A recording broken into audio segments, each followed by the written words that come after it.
Students, आज हमारा subject है प्रिंसिपल्स ऑफ अकाउंटिंग और क्लास है आईकॉम पार्ट 1। आज हम इसमें देखेंगे कि एग्जामिनेशन के पॉइंट ऑफ व्यू से मोस्ट इम्पॉर्टेंट लॉन्ग क्वेश्चंस कौन से हैं जो कि पेपर में आने के चांसेस ज़्यादा हैं, यानी वो कौन कौन से चैप्टर्स हैं जिनमें से लॉन्ग क्वेश्चन जो हैं वो पेपर में आ सकते हैं। तो आइए सबसे पहले चैप्टर्स पे एक नज़र डालते हैं। इसमें सबसे पहला चैप्टर जो है वो है जर्नल और दूसरा चैप्टर है अकाउंटिंग इक्वेशन। ये भी इम्पोर्टेंट चैप्टर है, इसमें से भी क्वेश्चन पेपर में आ सकता है। तीसरा चैप्टर है बिल्स ऑफ एक्सचेंज। चौथा है बैंक रिकॉन्सिलेशन स्टेटमेंट BRS।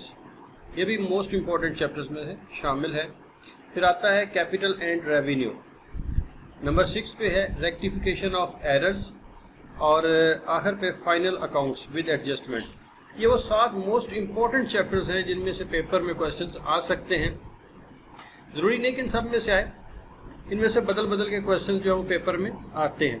अब ज़रा हम ये देखते हैं कि इनमें से क्वेश्चन आने के चांसेस कितने % हैं। तो अगर आप देखें जर्नल को, अगर आप देखें तो जर्नल का चांस जो है वो 90 to 100% है, यानी इसमें से तकरीबन आप समझे कि लाजमी एक क्वेश्चन जो है वो आता है। जर्नल एंट्रीज आपने बनानी होती हैं, बाज़ औक़ात जर्नल की कुछ ट्रांजैक्शंस दी जाती हैं, उसमें आपने जर्नल बनाने के बाद उसमें 1 या 2 लेजर्स भी मेंटेन करने होते हैं। तो बहरहाल जर्नल में से क्वेश्चन आपको आएगा। इसके बाद दूसरा चैप्टर है अकाउंटिंग इक्वेशन। इसका चांस जो है वो 60 to 80% है। बाज़ औक़ात ये अकेला क्वेश्चन आता है और बाज़ औक़ात ये किसी क्वेश्चन के साथ मिल के A या B पार्ट बन के आता है। तो ये भी इम्पोर्टेंट चैप्टर्स में से शामिल है, लेकिन जर्नल की निस्बत इसकी इम्पोर्टेंस थोड़ी कम है। तो बहरहाल इसको भी आप तैयार कीजिए। इसके बाद तीसरा चैप्टर जो आता है बिल्स ऑफ एक्सचेंज। ये 80 to 100% है, यानी यूँ समझिए कि ये भी पेपर में आने के चांसेस बहुत ज़्यादा है। फिर चौथे नंबर पे है बैंक रिकॉन्सिलेशन स्टेटमेंट। इसका चांस तो 100% है, यानी मेरे हिसाब से ये पेपर में लाजमी आएगा। बैंक रिकॉन्सिलेशन आप बड़े अच्छे तरीके से तैयार कर लीजिए और इसके पॉइंट्स को अच्छे तरीके से मेंटेन कर लीजिए, ये पेपर में इंशाल्लाह क्वेश्चन आपको आएगा। इसके बाद फिर आता है capital and revenue. Capital and revenue वाला चैप्टर है, ये एक छोटा सा चैप्टर है, तो इसके चांसेस जो है 80 to 90%। बाज़ औक़ात इसको स्किप भी कर दिया जाता है, लेकिन ज़्यादातर ये पेपर में आ जाता है। फिर आता है रेक्टिफिकेशन ऑफ एरर्स। इसका चांस जो है 50 to 70% है। थोड़ा सा डिफ़िकल्ट चैप्टर है, लेकिन इसको अगर आप तैयार कर लें तो ये आपको अच्छे नंबर दिलवा सकता है। और अगर आपकी जर्नल पे ग्रिप अच्छी हो तो ये चैप्टर कोई ज़्यादा मुश्किल नहीं है। तो इसमें 50 to 70% चांस है कि ये पेपर में आएगा।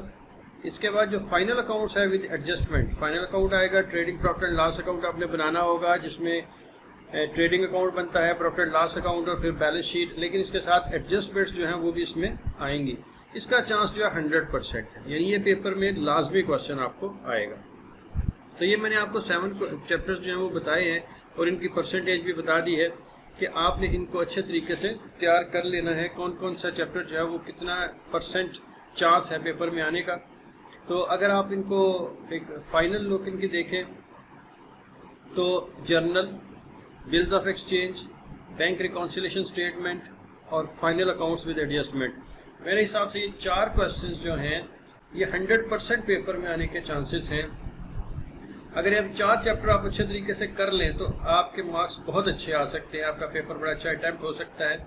इसके अलावा जो इम्पोर्टेंट शॉर्ट क्वेश्चन और मोस्ट इम्पोर्टेंट शॉर्ट क्वेश्चंस की वीडियोस जो मेरे इस चैनल पे मौजूद हैं, आप उनको भी चेक कर लीजिए, उनको देख लीजिए। शॉर्ट क्वेश्चन वो अच्छे तरीके से तैयार कर लें और साथ ये लॉन्ग क्वेश्चन अगर आप कर लें तो इंशाल्लाह आपके मार्क्स जो है वो 90% प्लस आने के चांसेस हैं।